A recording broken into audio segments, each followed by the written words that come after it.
নমস্কার বন্ধুরা, আশা করছি আপনারা সবাই ভালো আছেন। আপনাদের আশীর্বাদে আমরাও ভালো আছি। প্রতিদিনের মতো কি রান্না করেছি সেই ভিডিও নিয়েই চলে এসেছি। চলুন দেখিয়ে দিই।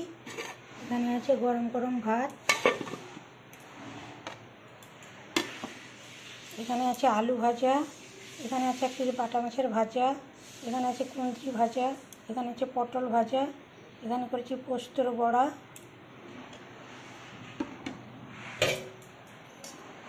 আর এখানে সমস্ত রকম সবজি দিয়ে মাছ দিয়ে শুধু জিরা আদা বেটে ঝোল করেছি।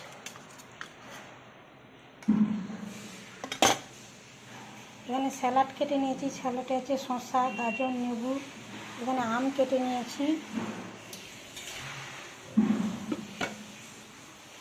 আর এখানে আছে আলু দিয়ে চিকেনের ঝোল বানিয়েছি। এখন এই পর্যন্তই, আসি, টাটা।